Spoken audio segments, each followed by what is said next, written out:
l'opération Grand Site, évidemment au niveau paysager, la forêt c'est 70% du recouvrement du territoire de l'OGS. Donc il a été pris en compte dès le départ dans les aspects paysagers, biodiversité et dans les enjeux socio-économiques. Donc voilà, c'est une première pièce au puzzle sur les actions de l'OGS liées à la forêt. Alors, l'opération Grand Site, c'est la préservation d'un paysage autour des problématiques de gestion touristique qu'on peut avoir. Alors évidemment, il n'y a pas que la forêt, on travaille aussi en parallèle sur les milieux agricoles, sur des milieux très spécifiques. Mais la forêt, c'est vraiment un gros enjeu d'ici, même économiquement parlant, paysagèrement parlant. Une fois qu'il y a cette connaissance, ça va passer aussi beaucoup par la sensibilisation.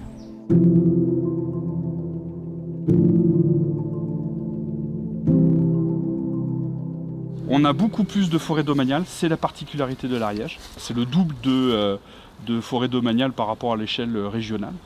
Et on a 13% de forêts communales publiques, comme ici, sur Montferrier, ce qui devient presque une denrée rare par rapport à certaines régions de France. On a l'ONF qui est l'établissement public historique, et puis on a les propriétaires privés. Les propriétaires privés qui ont une obligation de gestion de leurs parcelles à partir du moment où ils ont plus de 20 hectares d'un seul tenant. Il y a plusieurs techniques d'exploitation. Voilà. Il y a plusieurs, ce qu'on appelle des itinéraires sylvicoles, il y a plusieurs modes de gestion de la forêt.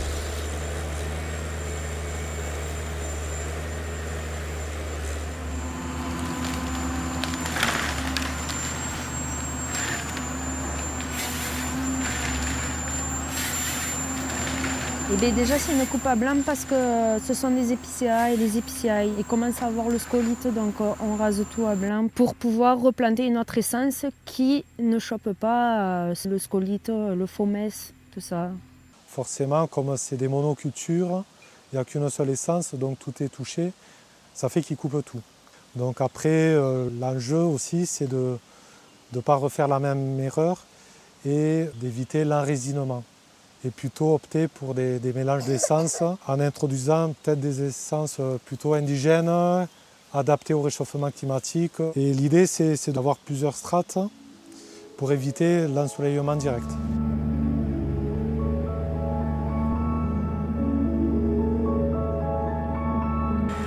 C'est un métier qui m'a toujours plu parce que déjà d'une, c'est diversifié, on ne va jamais sur les mêmes chantiers. Et c'est surtout les engins. Les engins, c'est vraiment... ça, c'est le top, ça.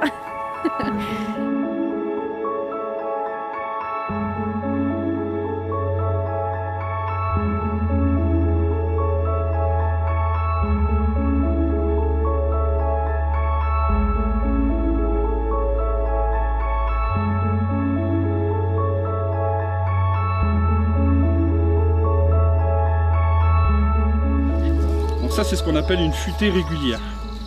C'est le mode de traitement historique de l'ONF. C'est-à-dire qu'ils essayent d'avoir une production régulière pour avoir une exploitation qui ne se fait pas au fur et à mesure, mais qui se fait sur des échelles de temps données. Voilà. La structure du peuplement, l'âge, la régularité, vous voyez, les arbres, ils ont quasiment tout le même diamètre. Le hêtre, il a exactement la même classe d'âge. Voilà.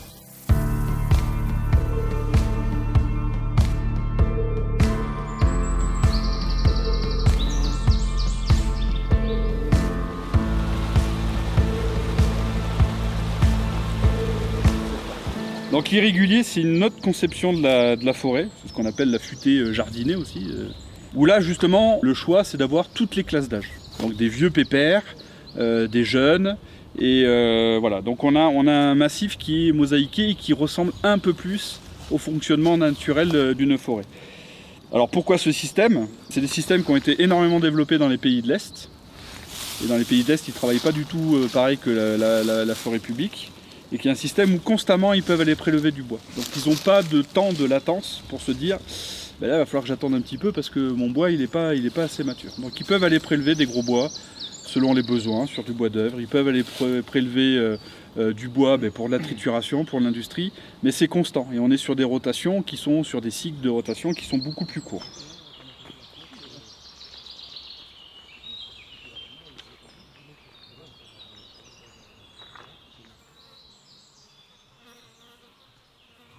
On met dans une sapinière, donc l'essence principale c'est le sapin, en futée irrégulière. L'idée c'est qu'à un stade, là on regarde la forêt. L'idée de la futée irrégulière, c'est qu'on trouve des arbres de tout diamètre, c'est-à-dire de tous âges confondus. Tout en sachant qu'ici, à Bélestin, on est quand même sur une futée irrégulière qui pourrait avoir tendance à se régulariser parce qu'on manque de petits bois et bois moyens. Donc si on veut vraiment veiller à maintenir cette futée irrégulière, jardinée, il faut travailler dans les prélèvements, à ne prélever que les gros bois et pour laisser les petits bois et les moyens bois présents dans la forêt. Je fais 2 marques des 2 côtés sur le corps pour que le bûcheron il puisse voir quels arbres ont été vendus et qu'il faut exploiter. Voilà.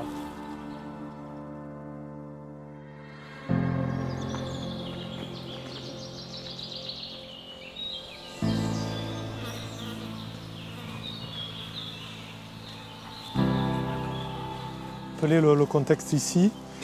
Donc l'ONF est partenaire de la commune dans le cadre de la gestion qui s'inscrit dans un cadre juridique qui s'appelle le régime forestier.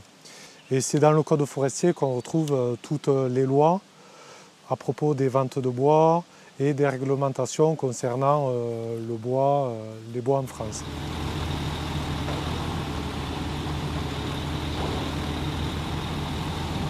Avant, on l'achetait sur pied à la forêt et on l'exploitait. Maintenant, c'est un exploitant forestier qui le fait, il nous le porte à la scierie.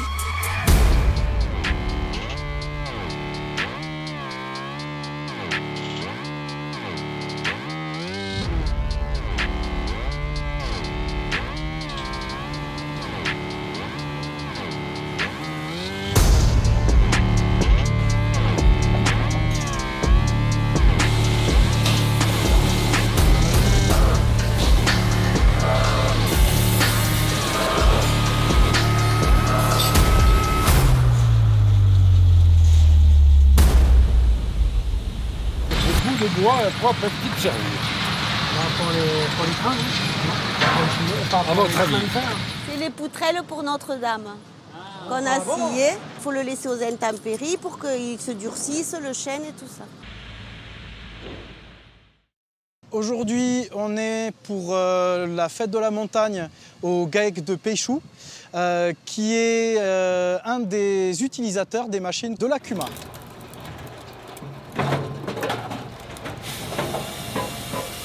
Donc, la CUMA environnementale des Vallées Cathares, c'est un regroupement d'agriculteurs qui a pour objectif d'acheter du matériel agricole ou forestier dans ce cas-là, en commun.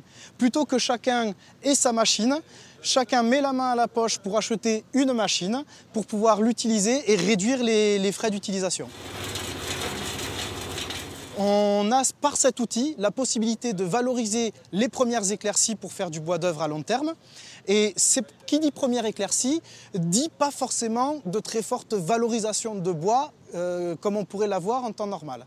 L'usage litière animale permet donc d'utiliser des bois de faible volume, de mauvaise qualité ou d'essence de moindre qualité en remplacement de la paille qui devient aujourd'hui de plus en plus compliquée à trouver et de plus en plus chère à acheter aussi. La filière bois, elle est venue d'abord d'une volonté de récupérer des prairies qui avaient envahi la forêt. On a commencé à couper du bois et de fil en aiguille, on s'est mis à le vendre. Et quand on a eu que ça prenait beaucoup de temps, on s'est tourné vers la CUMA qui nous a permis de nous équiper, d'avoir des équipements performants, de professionnels et nous de nous consacrer juste à la commercialisation. On est sur un usage très restreint, très local, à l'échelle du département grand maximum. Donc ici, le bois provient de la propriété de Jacques Atto et sera commercialisé pour le bois bûche autour de la Vlanée et utilisé sur place, sur l'exploitation, pour le paillage bois. L'idée quand même, c'est de valoriser au mieux tout ce qu'on a sur l'exploitation. On a fait l'inventaire de ce qu'on avait et l'idée c'est d'en tirer le maximum. Alors on dit que c'est un château couteau qui est taillé dans le roc par la main de l'homme. Et donc c'est assez intéressant parce qu'on va voir s'y entremêle à la fois donc, de la roche et de la maçonnerie. L'occupation sur ce site-là, ça remonte certainement au 9e siècle avec les Carolingiens.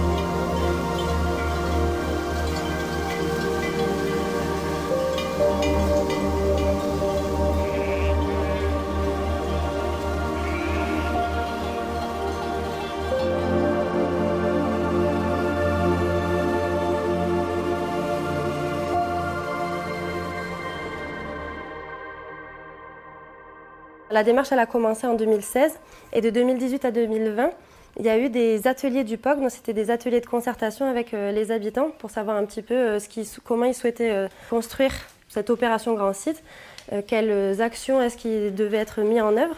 Et pendant ces ateliers, il y a des socioprofessionnels et d'autres habitants du territoire qui ont une volonté de contribuer à l'amélioration de l'attractivité du territoire et en ayant aussi leur vision, leur mot à dire sur comment ce territoire serait plus ou moins impacté par le tourisme. Donc c'est pour répondre à cette demande-là qu'on a créé le réseau d'ambassadeurs. Il y avait cette envie de se connaître, des socioprofessionnels de se connaître, de se reconnaître et de créer un groupe. Voilà, c'est pour répondre à ça que nous, on a créé ce petit groupe de réseau d'ambassadeurs. Il y avait déjà eu une première poussée grâce à la réserve naturelle, notamment sur les maraudeurs. Donc on a vu que ça marchait bien de fédérer les accompagnateurs moyenne montagne autour d'un projet. On pouvait rendre le discours qu'ils avaient avec toutes les personnes cohérent. Donc on essaie de faire la même chose avec les autres socioprofessionnels qui le souhaitent.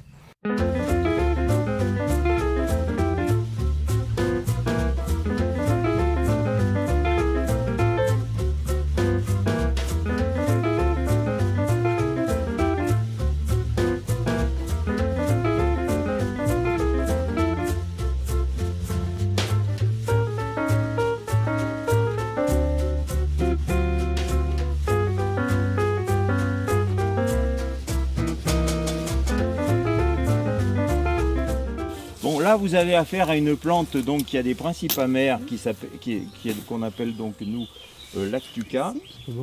C'est une laitue, on va dire. Hein, et elle a des principes amers que vous allez voir. Regardez, chaque fois que j'ai coupé et que j'ai coupé une fleur, vous avez une espèce de lait. Non, il ne s'agit pas de cracher. Hein. Là, on n'est pas là pour cracher.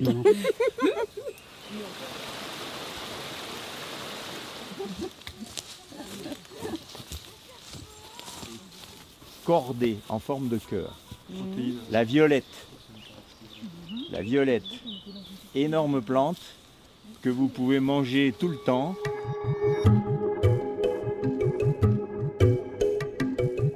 C'était un petit champignon qui voulait voir l'horizon.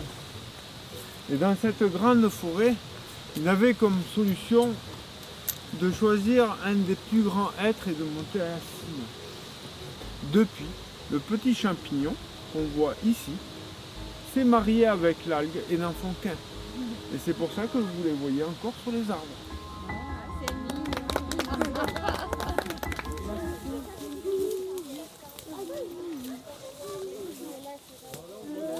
Oh, regardez tous les petits coups.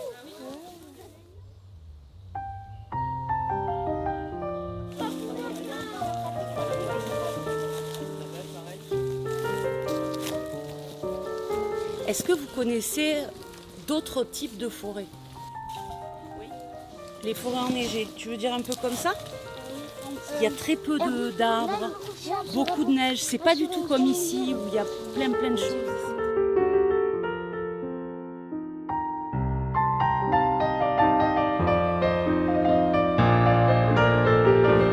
Vous avez vu comme il est petit? Il a 2 ans, ça fait 2 ans qu'il est là, comme celui-ci.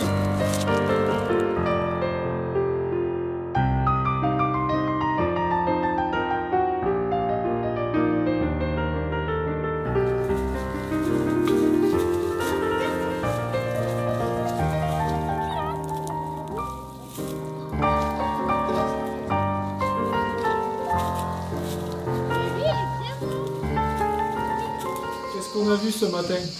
On a vu que déjà il y a 2 grosses familles d'arbres. Les feuillus. Les feuillus. Et les conifères. Les conifères.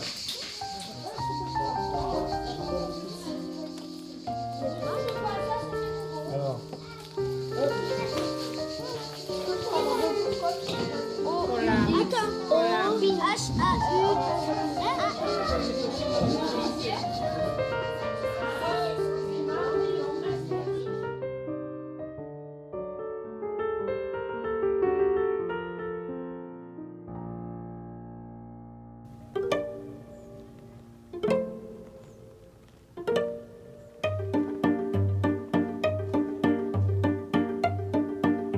Dans la forêt, il y a un grand chêne, comme celui-ci. Et c'est dans les racines de ce grand chêne, là tout près du sol, qu'habite Cri-Cri-Souris et sa famille de Cri-Cri-Sourissous.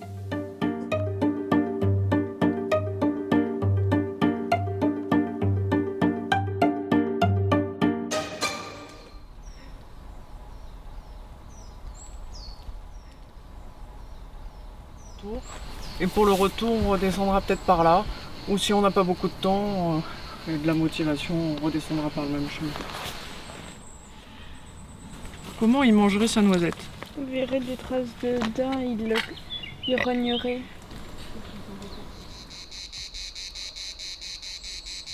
Il a les C'est un pattes avant écureuil, plus petits. 3 cm de long et plus, avec longues griffes. Et moi, en tant qu'apiculteur, je peux manipuler la ruche sans trop me faire attaquer. Parce qu'une abeille, ça attaque. Du coup, j'arrive avec mon enfumoir, j'enfume la ruche, les abeilles rentrent dans la ruche et je peux enlever le toit. Donc là, avec 30 ruches, vous faites 80 000 fois 30, à peu près, ça fait 2 millions d'abeilles. Très léger l'argent. Effectivement, c'est une des matières, en tout cas entre l'argent et l'or, qui est beaucoup plus légère parce qu'on a l'or jaune et l'or blanc. Et elle est très très légère. Bien brillant. Comme on voit très bien comme ça. On tient bien la plaque. Voilà. Ça va un peu.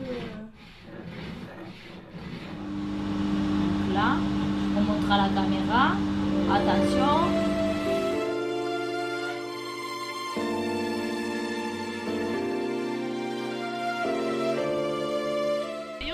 Bien grand, comme des chevaliers et des princesses qui regardent à l'infini et au-delà.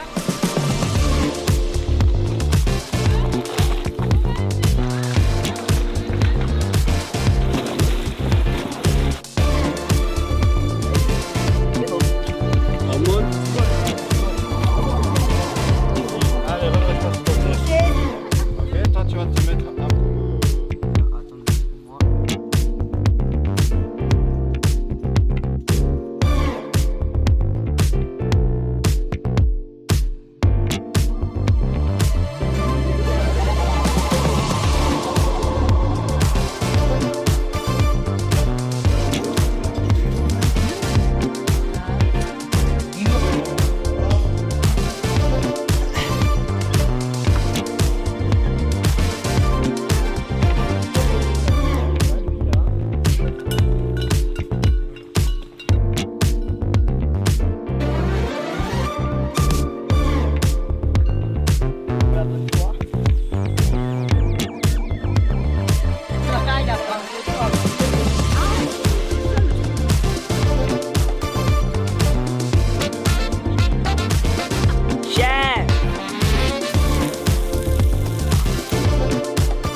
ça, parce qu'après, il n'y a que ça. Hein.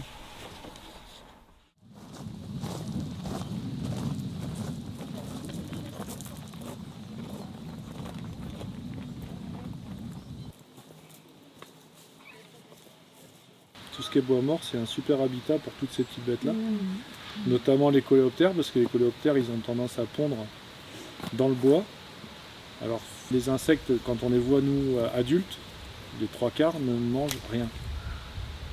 Quand on dit que les insectes sont ravageurs, souvent, c'est pas l'insecte, c'est sa larve. Parce qu'un insecte, souvent, quand il arrive à l'âge adulte, en fait, sa préoccupation principale, c'est de se reproduire pour faire des œufs, pour pondre et pour faire des larves. Mais lui, en fait, sa vie adulte, elle est consacrée quasiment qu'à ça. Et en fait, il a les réserves pour tenir le temps qu'il faut. Et quasiment tous les insectes ne mangent pas pendant leur vie adulte.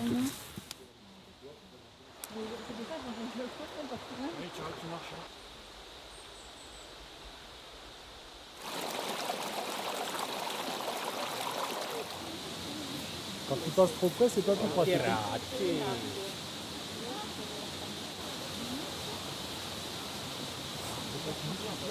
C'est quoi?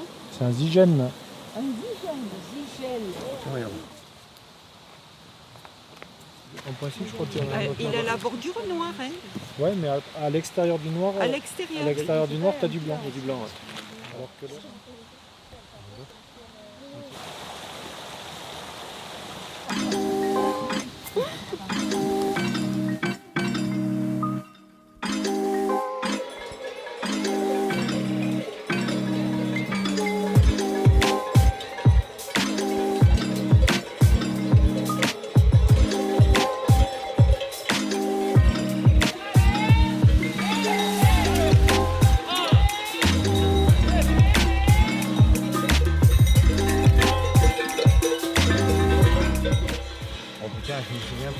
Là, c'est sûr que c'est pas à droite. Non, je crois que c'est par là. Et après, on file sur les poteaux et on retrouve la route là-haut. Je crois, hein.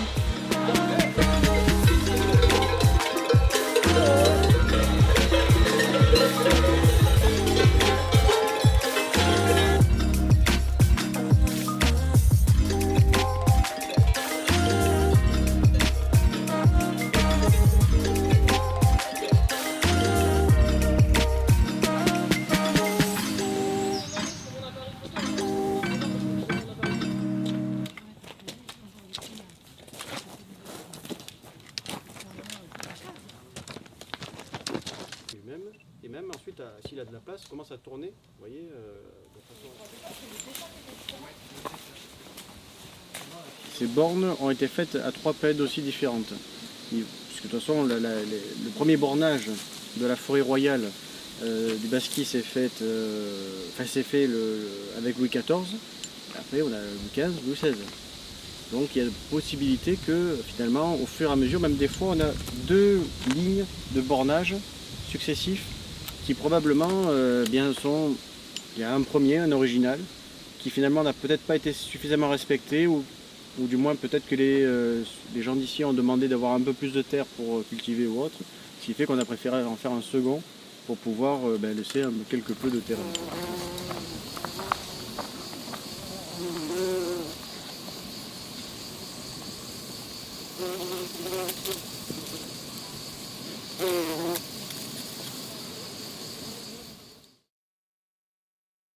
Alors, est-ce qu'il y en a qui veulent des frontales?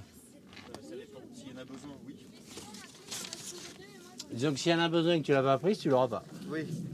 S'il n'y en a pas besoin et que tu l'as prise, tu t'en serviras pas.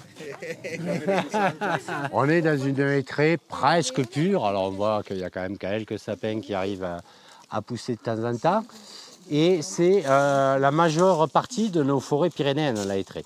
Il fut un temps, avant que l'homme arrive, en versant nord, on avait des sapins, en versant sud, on avait des hêtres. Voilà.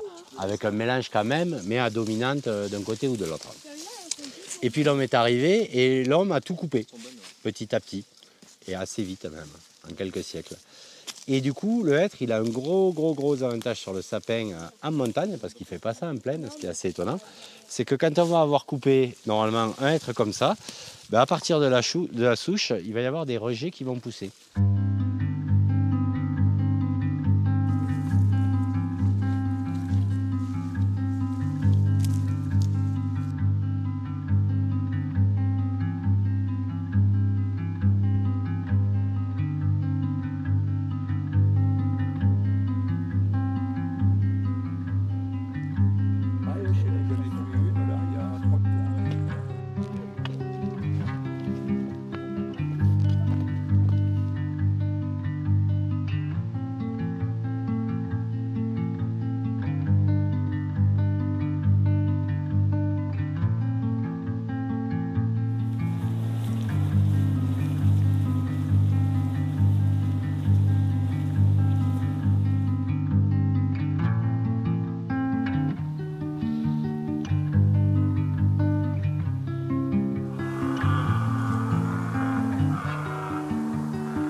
Ça, c'est son fruit. Tu vois. Lui, il est fait pour faire des graines. Et l'autre, le mycélium, il est fait pour vivre. Hein. D'accord?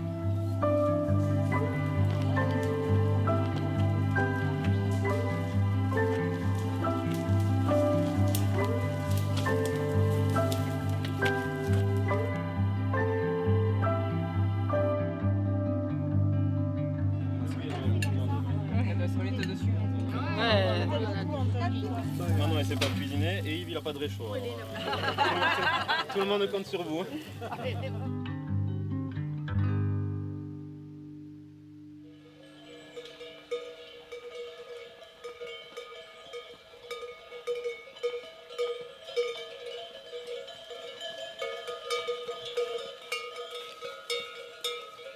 Et donc nous c'est la deuxième année qu'on transhume à cheval. Et voilà. Et ça se passe plutôt bien. Et c'est plutôt très sympa, vous allez voir. Donc on vous invite à nous accompagner sur cette descente là jusqu'à Pelaye. Et on y sera voilà, vers midi, hein, ça devrait le faire.